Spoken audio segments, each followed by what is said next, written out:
You probably hear a lot nowadays about the power of positive thinking, about going inwards, about how you can create your own world, the law of attraction. You might have already sat on the couch and tried to visualize money, new jobs. But here is the truth on the ground. Well, first of all, there's a big difference between the big principle and actually how you execute it down on the ground. And that is what I want to talk about today, because I've been there and I still learn and grow and adjust my strategy on the ground. You cannot simply say, I'm going to visualize this, or you cannot just tell yourself, yes, I have the powers. It doesn't work that way, because you're working with your subconscious, and so until you get quite a grasp of what is going on there, it's you're just like dancing along the outskirts of that big murky subconscious. Yes, the Western traditions of psychotherapy, or therapy in general, the Eastern traditions seem to be more about spiritual practice. You can do those. At the same time, you can do something by yourself, or at least I've been doing it by myself, and this is why I wanted to share.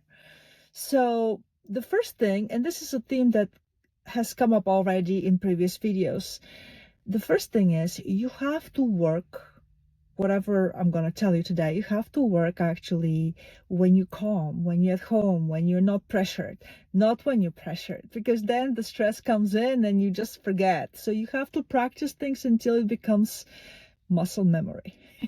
So what do you practice? First, let me give you a couple of basic spiritual laws. The first one is that this is a game. For the subconscious, this whole existence is a game.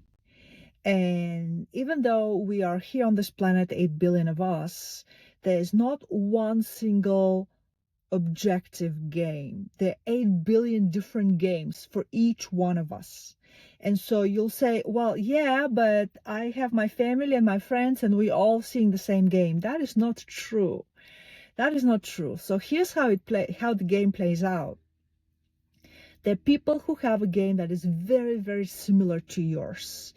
And by the virtue of that, they will be in your field as friends, family, coworkers. Even as the toxic coworker that constantly gives you a hard time at work, it doesn't matter. If they're in your vicinity, that means their game is very, very close to yours.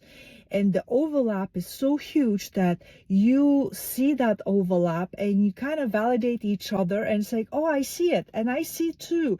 That must be real. It isn't. It is more of an overlap. And so the biggest overlap of your game is with the people who are the closest to you.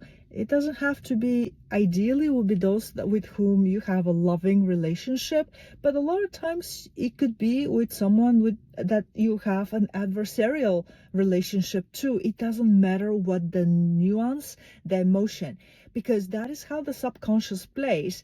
It's going to bring those people that have very huge overlap, their game has very huge overlap with your game, they will be in your vicinity. Then you have another circle of people with whom the overlap is partial. And that's why you're going to see them only at work, but not at home. Or you're going to see them once a year and you get along, but then the rest of the year they have their own life. They're playing their own game, which is completely different from your game. So the reason I want to bring this up, because it's very, very important to keep that in mind. And the reason is because otherwise you're constantly being tricked with this switcheroos, the bait and switch tricks. Here comes the news. Oh, look at all this. And you're like, oh, this is how the world is going to go down in flames. There is no one world. There are 8 billion perceptions of the world.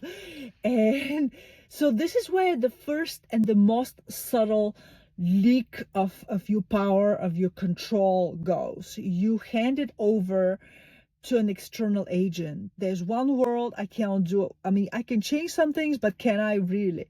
So you have to bring that control back. And the control begins with awareness. Your awareness that what you see reflects one aspect of your own personal existence within the game, and the other 8 billion people have different existence, different perception, different game they're playing. And yes, the huge overlap does not the huge overlap is not a proof that the overlap is the absolute truth. No, the huge overlap means that those people are in your sphere, in your field. There are billions and billions of people out there with whom you have zero overlap, and you don't even know them. You don't hear about them. You don't see them on the news. So this is your very, very first step. If you really want, if you're serious, and if you really want to eventually get to the bottom of all this, the law of attraction, you are in control of your own reality. This is your very first step. I have not seen many people saying it out there. It's lost so easily in the grandstanding, the sloganing, the big lecture when you and I don't blame those people, because if I were to give a lecture to an auditorium to 1,000 people, I would not be able to go into those details. This is why my preference usually always goes for lab. I loved the labs when I was teaching physics. I do labs nowadays for astrology and effortless reality twice a month for those people who are actually listening and come out and say, okay, I want to get the details right. I don't want someone to come and do a reading, although I could do a reading for you, but my readings are really, what can you do? There are many people who just want to listen, a pleasant entertainment for today, or they want to listen leisurely and get some ideas and process. And that is not what I'm offering here. What I'm offering here is the nitty-gritty step 1, 2, 3, the way you actually do it, how you get your hands dirty with human hands and human feet, get those steps. Because you know what?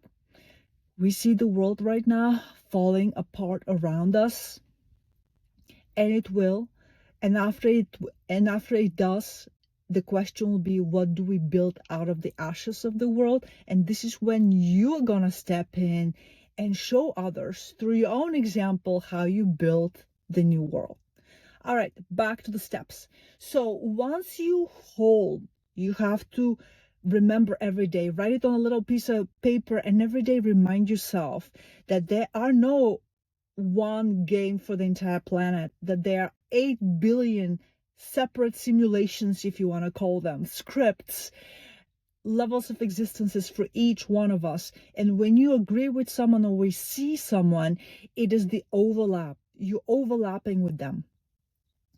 And by overlapping, the next step is to say, okay, so I overlap, but what is the purpose of that person in my life?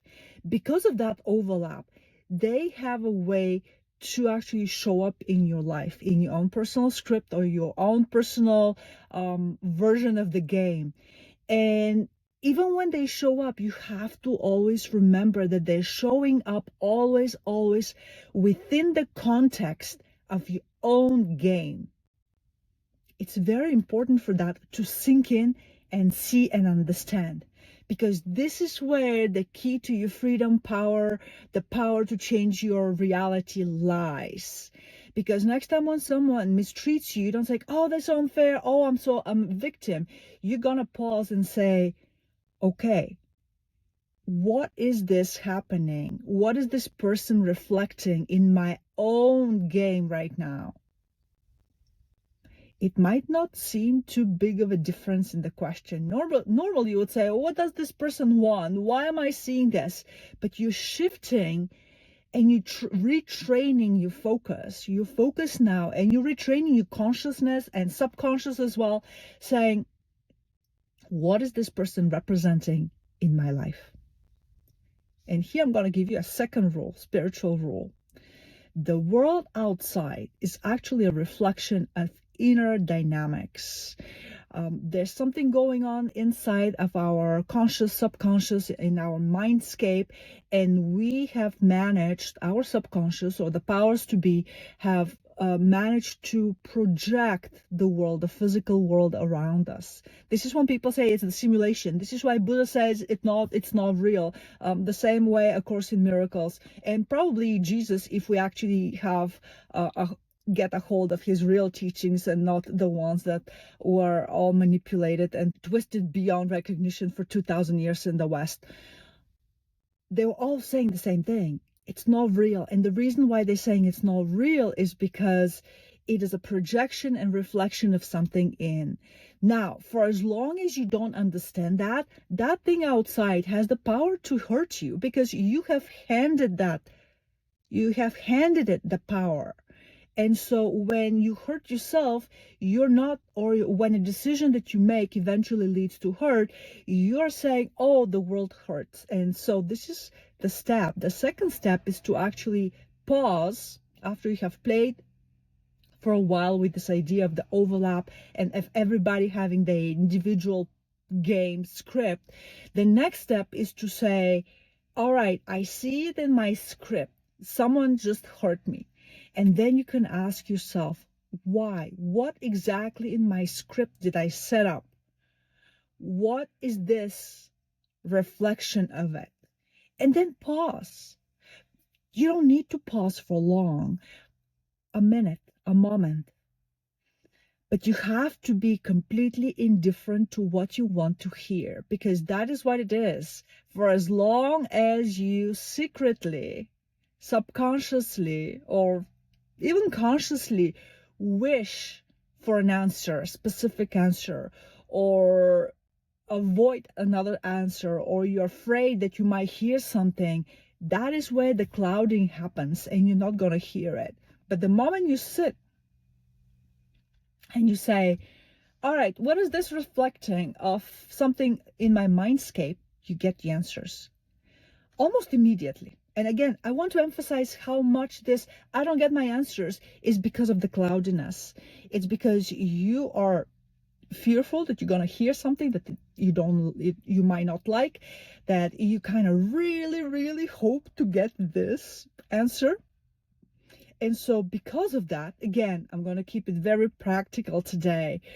To avoid this is don't start your practice with big things where you're vested. You're looking for a new job. You're wondering if you should drop your boyfriend or girlfriend or if you should retire. Don't get with the big issues. Start with something small.